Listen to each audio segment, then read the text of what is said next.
Welcome back to Movie Chat. I'm Steve, and I'm fresh out of the cinema from watching The Batman.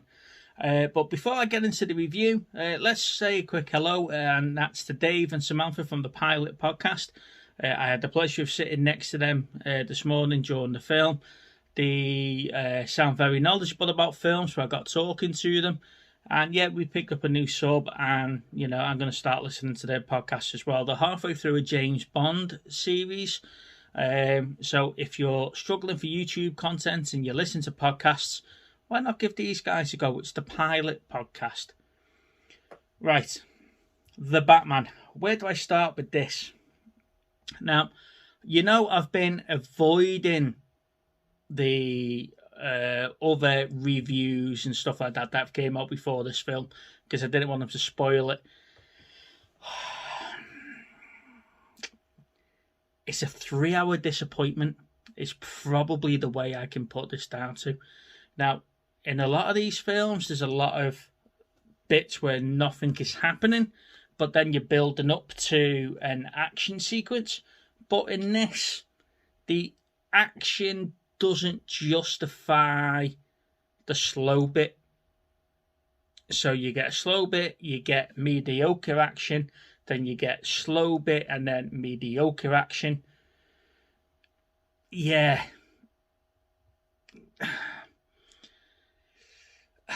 I think the phrase is going to be 60%.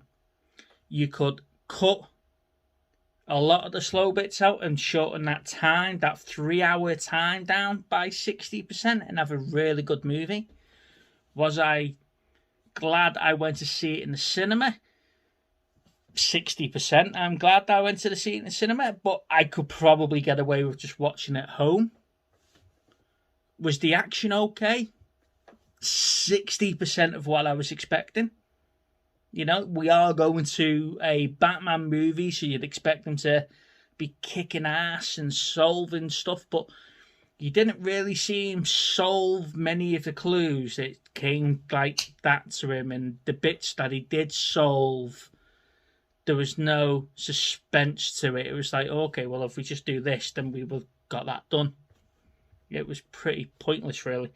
They've introduced us to a new Riddler, and I think he was underutilised.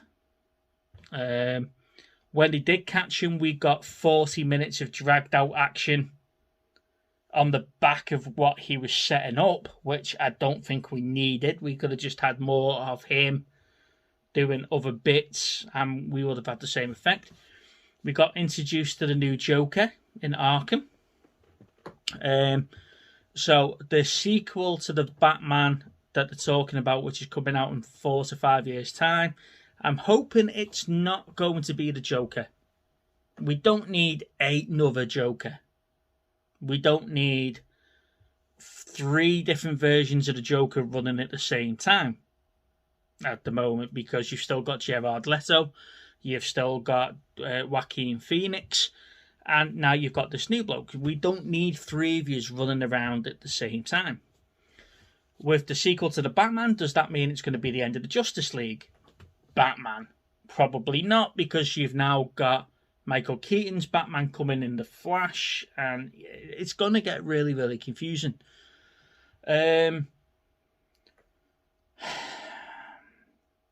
Yeah. I think the easier way of summing this up is that I was more excited to go to get my Asda pizza and have my weekly interaction with the ladies at the pizza counter than I was coming out of this film. And I don't think I was ever going to say that, but that's where I am. If you're a go-to cinema person and you like seeing things on the big screen, don't spend loads of money getting big posh IMAX seats and ticket. It's not worth it. Get your bog standard 2D cinema ticket. It's that type of film. And I was extremely let down.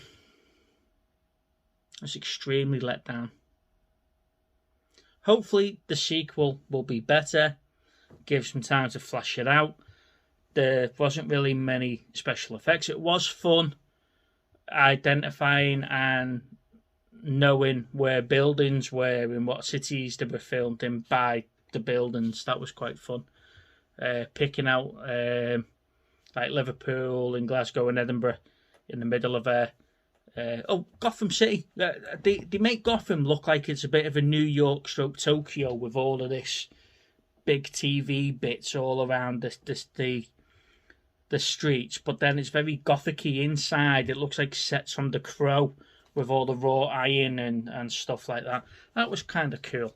But other than that, I'm extremely let down. We do get a lot of backstory. We don't get the origins of Batman, but we get him coming to terms with what his family has done.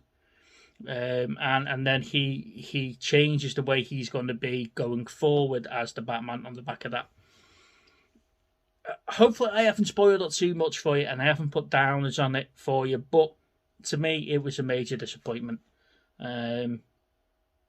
So yeah, on that note, don't forget to like and subscribe to the channel. Come and join us over on Facebook via Movie Chats and Film Geeks on that page, and we're on Instagram at Movie Chats 2021. If you didn't see it, go back and watch last night's live show. That was the Thursday night live. Little Steve had a howler towards the end of it, but go back and watch it, and we'll see you soon. Bye bye.